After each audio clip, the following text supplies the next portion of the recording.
Hey everybody, a warm welcome to the show. I'm Rebecca McLaughlin-Easton, and this week we're looking at self-starters in business and entrepreneurs in the world of entertainment.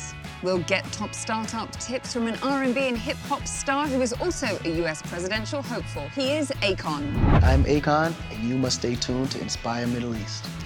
A little bit later on, we'll head to Tunisia to visit what is thought to be the country's first homegrown car manufacturer.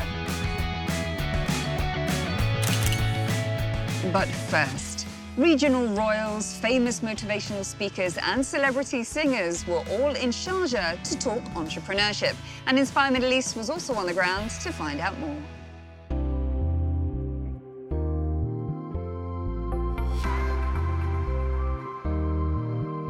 Thousands of attendees, including founders of many regional startups, attended the two-day Sharjah Entrepreneurship Festival.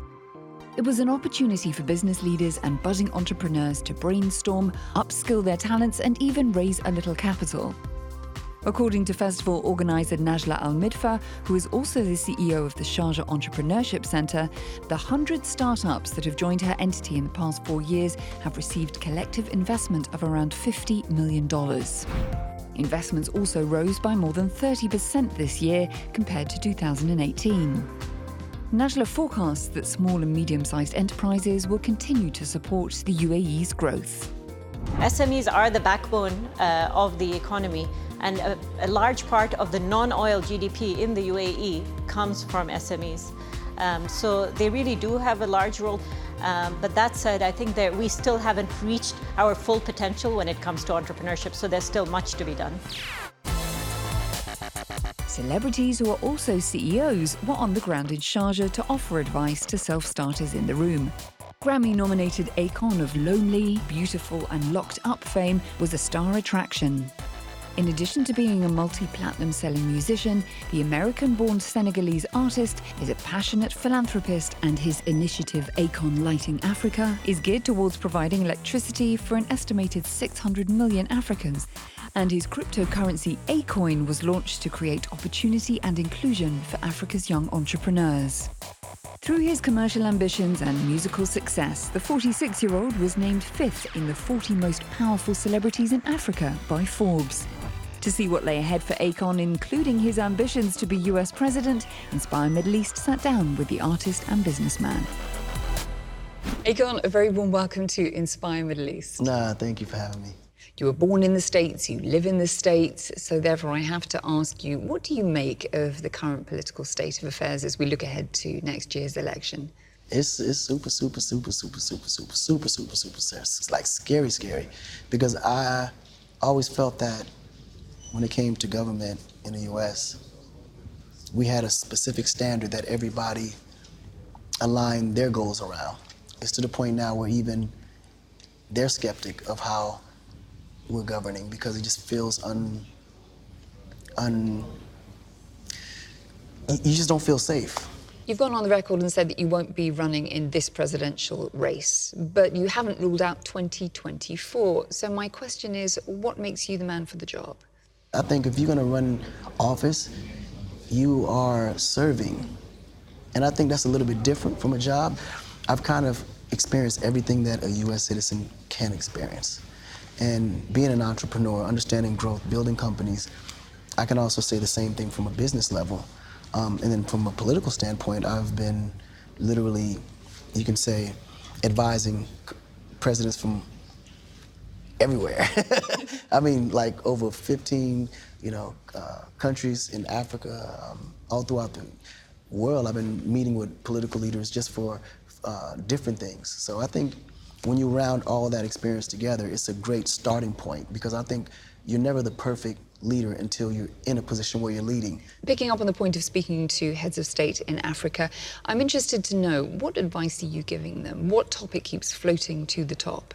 Well, in Africa specifically, it's about the youth, because 70% of Africa's population is under 21. So that's the future for Africa. And I think their focus needs to be in the youth, creating more opportunities, subsidizing funds that can go into entrepreneurship for those kids that have great ideas and need seed money, because all it's going to do is create a better economy for Africans to live in those specific countries. The Akon, it gives them not only the platform, but it also gives them the trading mechanism to where they can trade in today's times with the latest technologies and also get the transparency that's honestly missing in Africa that's creating all the corruption today. Looking at Africa and SMEs, looking at the Middle East region in particular too, do young entrepreneurs face the same challenges? Does it all come down to financing in the early stages? Yeah, I think the biggest challenge for entrepreneurs is the early stage. And I think a lot of companies that are in a position to invest are often looking at those companies as high risk. You know, they have this 80-20 rule where a majority of the money is going to go in the air, and then 20% might come back, and which is sadly true to an extent, because as a starting company, it's just an idea that you just hope it goes somewhere. So you have to strategically design your ideas towards something helpful to society. I think when you do that, it just gives you a better shot at creating a more successful company in a lot faster way. Let's talk about music. How inspired or otherwise are you about the current state of hip-hop and R&B today? Because you've said in the past that artists shouldn't be chasing the money, and certainly not the record deals. Tell me why. So basically what I meant by saying, don't focus too much on the record companies or deals, for instance, is because it takes too much time away from creating, and you should be perfecting. The major record labels aren't going anywhere. They're going to always be there to snatch you up when you become that household or community name. They're just waiting for that one to rise above all the rest, and you have to focus on rising above the rest. Once you get to that point, the offers are going to come. Then you can decide which direction you want to go. Picking up on music again, we have to touch upon Kanye West, one of your musical contemporaries. If you do run in the 2024 presidential election in the United States, he'll be your competition potentially. Is it going to be a battle of the titans or an easy win as you see it? Nah, actually, I don't even see it as a competition. I think it's healthy for America. Because think about it. Before Obama, no one ever thought to even think they could run for president. And today, we got people like me and Kanye saying, you know what, man, I'm gonna run. So it builds that hope, it builds that idea, and people also realize that there's things that we can bring to our country that the average, citizen can't because of our experience and how we move and move. You never know, we might get to the point where we're neck and neck with each other. I wouldn't hesitate to say, look, man, if you win, you're my running mate. If you lose, I'm gonna make you my running mate. Because you're just that popular to the point where we're competing against each other at the last tail. I would completely bypass all the partisan stuff and say, listen, you are needed. Let's go in this thing together. Akon, it's been a pleasure. Best of luck with everything. Thanks for having me. Thank you. Let's take a trip now from the UAE to Tunisia, where two resourceful brothers came together to build what they say is the nation's first homegrown car. And as Rosalise Thompson explains, the pair have big plans to drive the company's expansion. Let's take a look. Despite not having a background in the auto industry, brothers Omar and Zaid set up Tunisia's first motor company.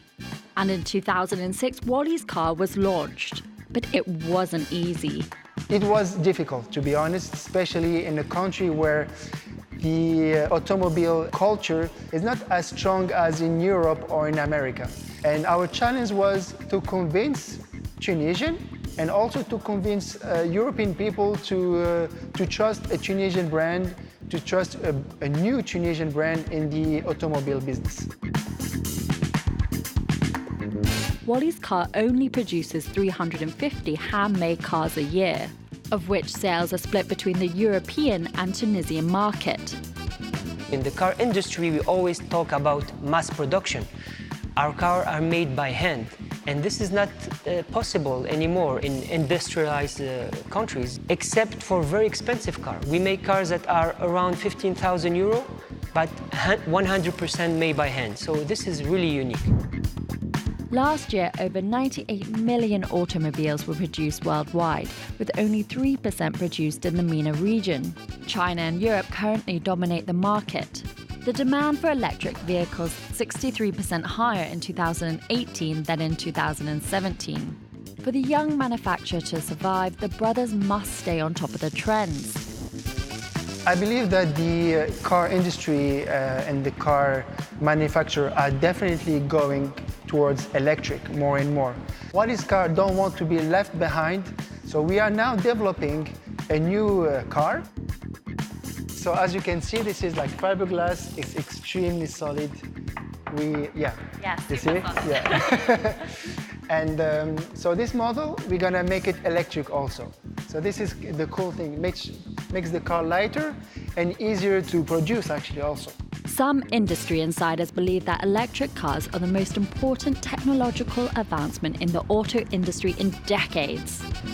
But the problem is the battery life. An average electric car only goes for around 200 kilometers.